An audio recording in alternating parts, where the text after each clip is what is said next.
My name is Jonathan Bignell. I'm Professor of Television and Film here in the Department of Film, Theatre and Television at the University of Reading.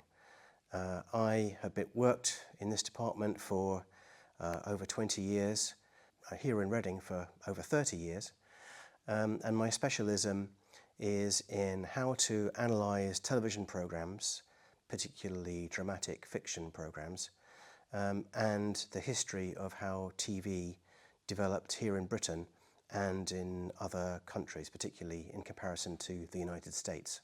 So in my work, I analyse closely the things that we see and hear on the screen, what you might say detailed audiovisual analysis of TV. But I also use archival sources like the paper documents that tell you about how programs are made, who made them, what were the constraints and institutional controls that affected how TV was created.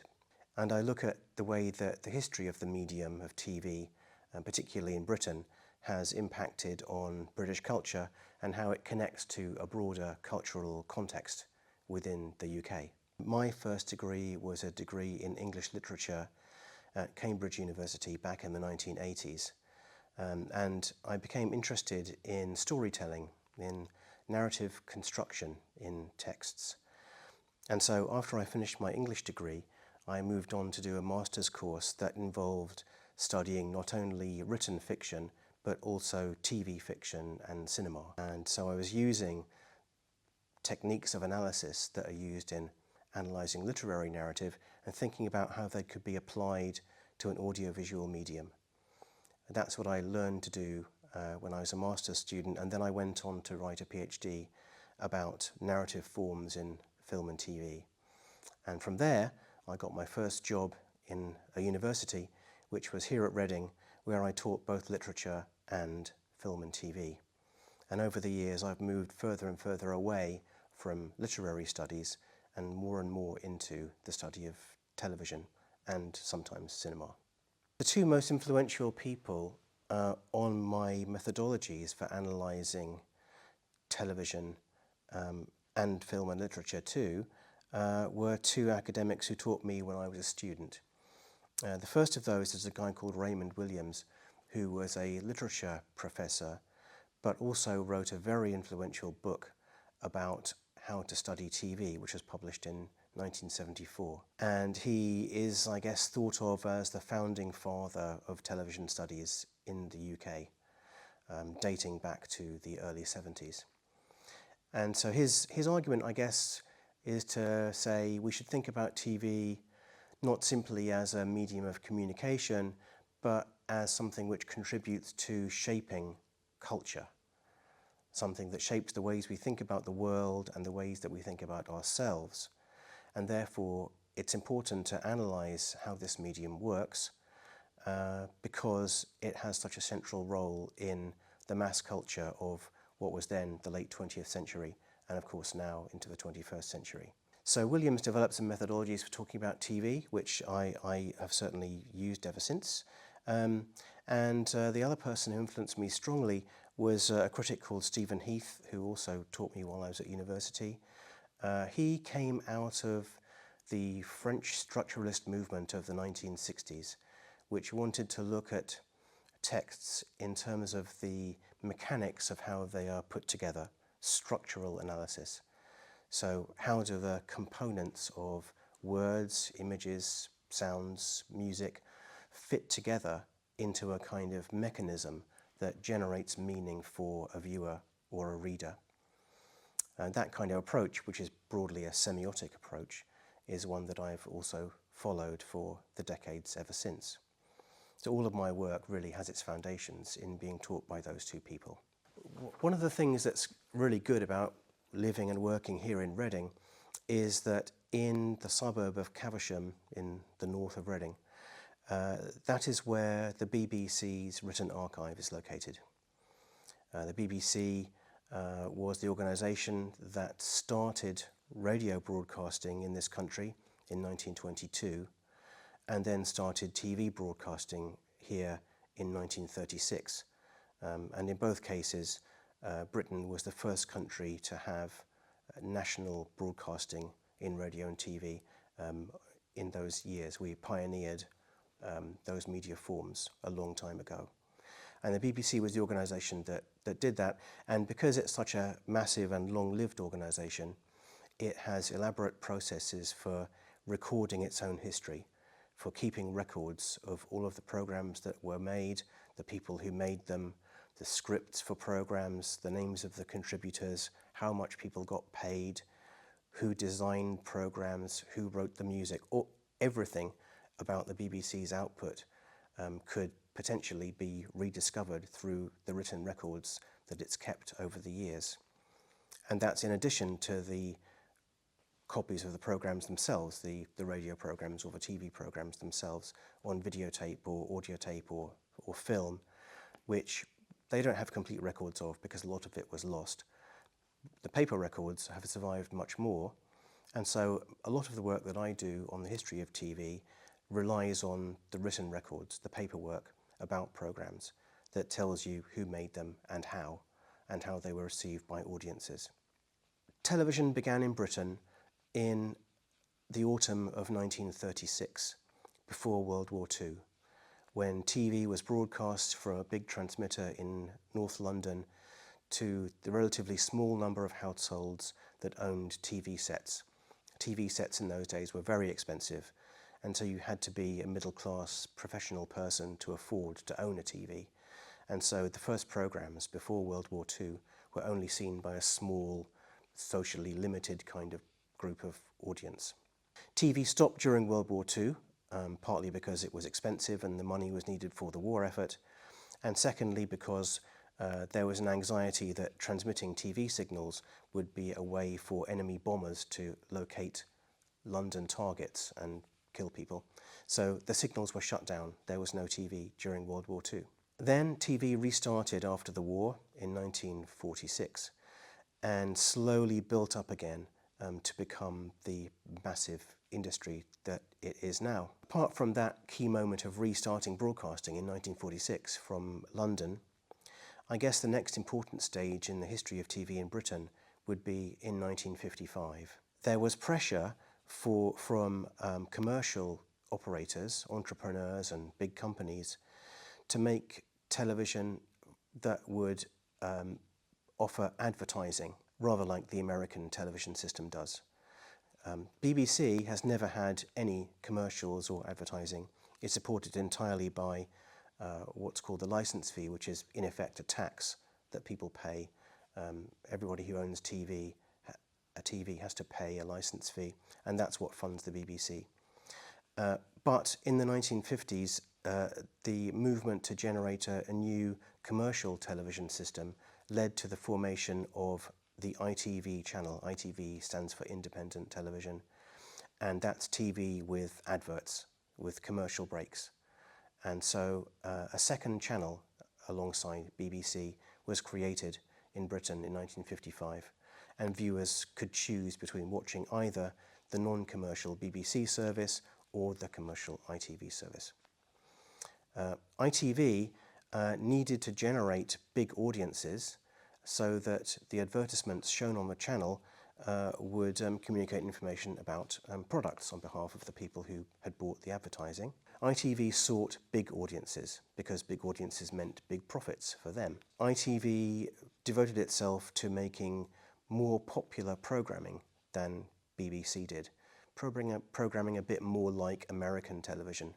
So adventure shows, comedy, entertainment spectaculars, things that might draw a large audience of ordinary viewers. And so ITV began to challenge BBC's dominance in the British media system because it attracted large audiences. And across the later decades of the 20th century, BBC and ITV competed for share of the available audience on TV. Mostly they were positioned about equal to each other. Sometimes ITV a bit more ahead, sometimes BBC, but they're kind of the two dominant TV broadcasters in the history of British television. Later in the 20th century, different governments, primarily conservative governments, deregulated the media business more and more, and that meant that further channels were introduced. BBC got a second channel alongside BBC One in 1964. There was a new commercial channel, Channel 4, launched in 1982, and then Channel 5 in 1995, and of course satellite TV and also cable TV, and then digital TV in the 2000s massively increased the amount of TV services that are available to people in the UK. So the dominance of the traditional big broadcasters, BBC and ITV, has become less, but they are still the two big players in our national TV culture. In terms of TV being used as a historical source, I find this a bit hard to understand as a debate, because it seems to me that obviously TV is a historical source that's just as valid as any other historical source. I have met people trained as historians who find this view very surprising and seem to only trust something that's written on a piece of paper.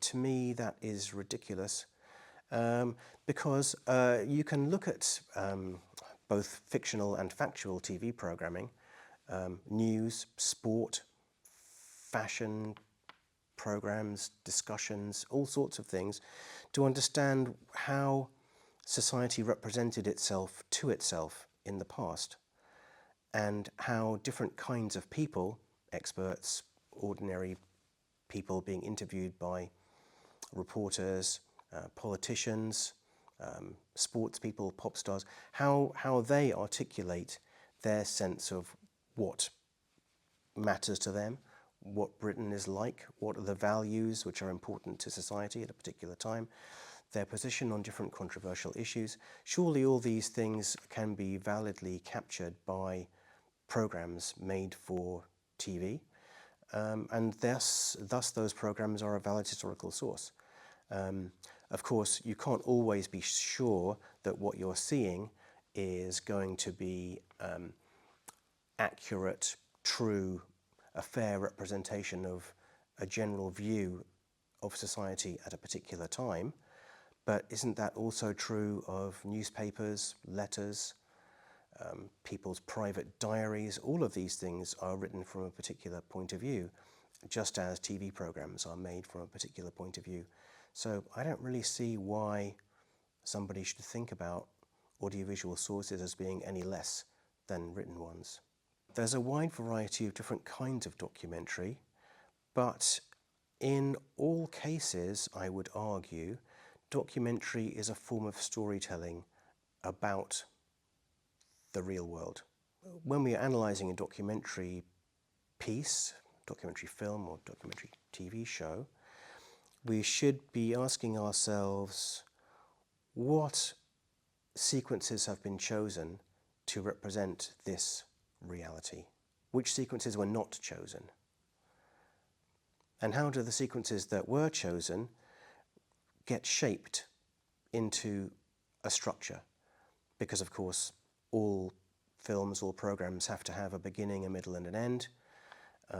They generally have a kind of narrative that moves from start to finish, or they want to unfold an argument that moves through a series of points of debate and ends up at a conclusion. There is going to be a shape, a structure to a documentary, just as there is a shape to a fictional story. And so in analysing documentary footage which is about the real, we don't need to use particularly different methodologies from those that we use to analyse fiction, but we need to be aware all the time that this film, a documentary, is claiming a special relationship to reality. It's claiming to document something that was really there, something that really happened, people who really exist or existed in the past. So with those caveats, I would use the same methodologies to analyse documentary that I would use to analyse fiction. One of the projects that I've done in the past was a project called Acting with Facts, which was about how actors play the parts of real people in TV programmes, and indeed in other media like theatre or cinema. In Britain, we have a strong tradition of making TV shows about historical events and about historical people, historical characters of the past, kings and queens, politicians, famous people. So of course producers will cast experienced actors to play the part of Elizabeth I or Winston Churchill. My project asked a group of actors, a large group of actors, I think there were 28 of them, asked them about how they approach the challenge of playing the part of a real person.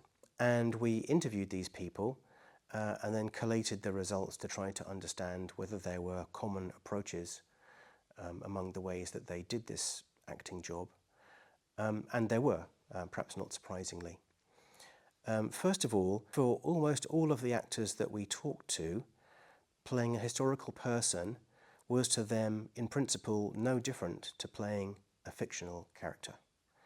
So if somebody's going to play Winston Churchill, former British Prime Minister, very recognisable figure to most British people, an actor approaches that by thinking about how that character is being portrayed in the script that they've been given, because there will always be a script produced by a writer for a fact-based drama. Approaching the character of Winston Churchill, the actor might well look for example, characteristic physical mannerisms or turns of speech which are in the script, and then think about how to get those across on camera in their performance. But they would do something very similar even if playing a fictional person, like a character in a Shakespeare play. Because in Shakespeare's play too, there are going to be clues about how the person speaks, how the person moves through space on the stage, how the person's attitudes to others reveal something about their character. And so an actor playing a Shakespeare role will look for some of the same things that an actor playing the real character of Winston Churchill will look for. Of course, there's a question of physical resemblance, and some productions require actors to kind of almost disguise themselves as a real person. But that's a kind of technical issue of what kind of makeup is used and how elaborate prosthetics might be applied. And of course that gives the actor a number of difficulties in terms of just the comfort of giving the performance, getting too hot or makeup running down the face because of the heat of the lights. You know, these sorts of things which can be particular to playing a real person where there's an aspect of impersonation going on.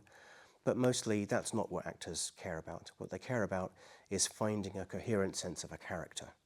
And they will do that for a real person just as much as for a fictional person. So we compiled all of these results from our analysis and we published various things about our findings. We would have liked to publish the full interviews because they're really interesting.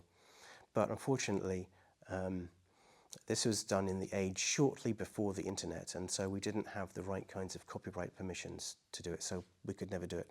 But nevertheless, it was a very useful project, and we've published a lot about it, and quite a few people seem to have been interested in what we had to say and the ways it was written up.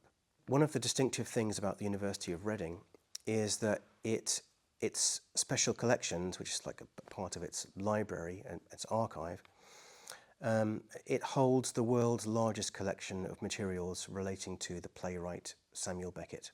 Beckett's probably most famous for his play Waiting for Godot, about the two tramps standing around talking to each other while they wait for someone who never arrives. But Beckett was also a poet. He wrote TV plays. He wrote the screenplay for a film. He was involved in all sorts of literary activities and won a Nobel Prize. Anyway, so he's an important literary figure, and we in Reading have the world's largest collection of papers relating to his work. So that includes things like draft manuscripts for plays and other texts, letters that he wrote to people and letters that people sent to him, stage designs for theatre productions of his work, even costumes worn by the actors who played in his plays. So a big collection of materials. And when I first came to the University of Reading to get a job here, that was back in the summer of 1989, I think one of the reasons that the university appointed me as a lecturer way back then was that I had a special interest in the work of Samuel Beckett, because when I was a student, I wrote my dissertation, my third-year dissertation, about Beckett's work. And so they thought that there was a good connection between my interests and the resources that the university has. And so in all the years since then, the last 30 and more years, I've been doing bits and pieces of work about Samuel Beckett's drama. And because my specialism is in television studies, the aspect that I normally write about is the plays that Samuel Beckett wrote for TV. These were 5 short plays that Beckett wrote mostly in the 1970s and into the early 80s, which were for the TV medium. So they're not theatre plays which were filmed for TV, they're plays written specifically for television. And almost all of them were premiered on the BBC, on BBC television, which is an aspect, I suppose, of the BBC's role in what's described as a mission to inform, educate and entertain. Those 3 words, inform, educate, entertain, are from the government charter that governs what the BBC does. And part of its responsibility then is to expose to the world some of the cultural richness of British culture. And that includes the work of avant-garde playwrights like Samuel Beckett. First of all in the 60s and then in the 70s and 80s, the BBC built a relationship with Samuel Beckett and commissioned him to write dramas specifically for the TV medium, which was something that the BBC pioneered. As in many other ways, the BBC was a very forward-looking and experimental broadcaster, and this is an aspect of that. So Beckett provided scripts for plays to BBC, and he attended the rehearsals and tapings of these works. You can't really claim that they were popular drama. They had relatively low viewing figures, but for a particular part of the audience, they were received very favourably and thought to be an important experiment in the TV medium. Because, although it's a bit difficult to describe, Beckett's plays generally are very aesthetically sparse, so not much happens. There's not much of a story. They are kind of immersive works that bring you into a mysterious space with a mysterious character who you never quite get to understand. And there's usually voiceover that's telling you about this character and their problems and what they're doing. And you as a viewer have to kind of figure out the puzzle, what it is that you're seeing and hearing in the play. So they're quite demanding works. They're difficult. They're like avant-garde theatre drama, really, but they're specifically for TV, using the resources of the camera, the lighting of a TV studio in order to create a kind of otherworldly space, a kind of drama that you wouldn't really do in a theatre. They're specifically televisual. And that's what I find so interesting about them, that Beckett is really a playwright, a theatre playwright, but experimented with other media, both cinema and TV. And these works are still preserved now. You can see them. Some of them are on YouTube, and they have an enduring reputation as landmarks in, I guess you could say, experimental television. Teaching television history to students now is quite challenging because they have grown up as digital natives who are accustomed to a much greater variety of media sources and media forms than were around when TV began and developed in the UK. If you didn't watch, this episode of your favourite show on Tuesday evening in June 1957, then that's it. You're never going to see that programme again. It's lost for all time. Programmes were very rarely repeated in those early decades of TV production. Of course, viewers didn't have VCRs, tape machines, recording devices of any kind. There was no internet, no YouTube. People's relationship to media was just different to the way that it is now.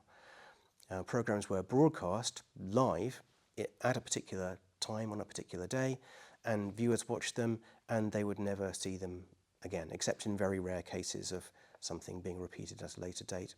It did sometimes happen. And then videotape for broadcasting was invented in the mid-1950s. Programs started to be recorded. Programs were also sometimes made on film, like cinema film, and could therefore be shown again. And so there was more of a culture of programs being available at more than one occasion as time went on. But still viewers couldn't record things. Viewers had no access to recordings of programs for themselves. That started in the early 1980s when videotape recorders became commercially available and people could record their favourite shows on VHS and watch them again. Or they could rent programs and films on VHS from their local video store and watch them again. So there began to be a culture of repeating and recording, storing, and in fact fandom as well, fanish collection of programs in the 1980s. And then now we have the era of the internet and of digital recording, when many more things are available and almost everything is recorded in some way, somewhere, and could potentially resurface again in the future.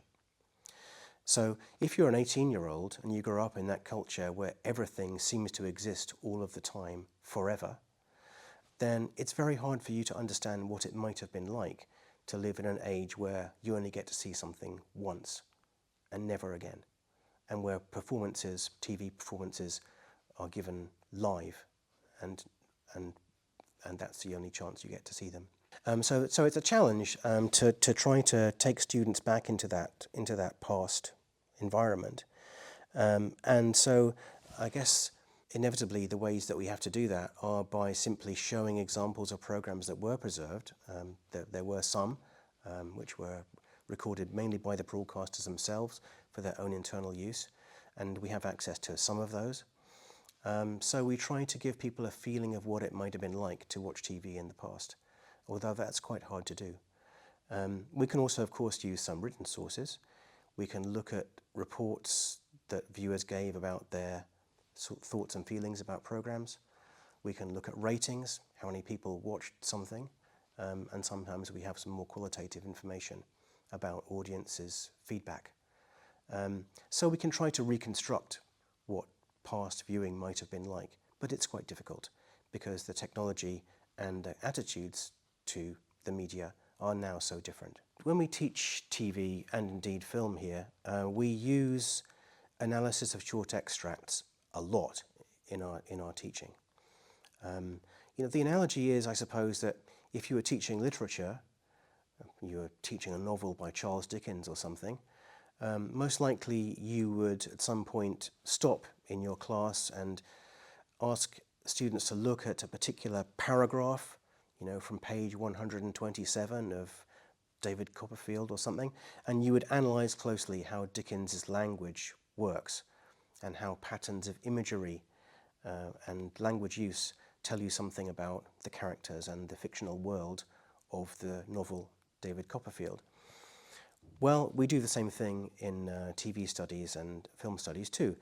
We show a short extract from a program or a movie, and we say, okay, let's analyse this sequence. What kinds of shot composition can we see? What kind of uses of colour and light have been chosen for this particular scene? How often does the camera cut from one shot to another, from one point of view to another? And how do the performances of the actors relate to each other? Do they perform in the same style? How do their performances convey information about the characters that they're playing? And what's the role of music and sound to provide information to viewers about the tone, the mood, the underlying meaning of the sequence that we're looking at? So we can ask all of these questions in a lot of detail. So we can easily spend a whole hour discussing 5 minutes of television. That's really not difficult. Of course, we don't usually have that long, but we always use close analysis in that form in one way or another. I said before that I've worked with BBC Archive on a number of different projects because a lot of my work has to do with the history of television in the UK and often BBC television. And BBC has extensive, almost complete written archives about its own programmes over the many decades since it was founded in 1922. So there's a massive storehouse of information that can be consulted.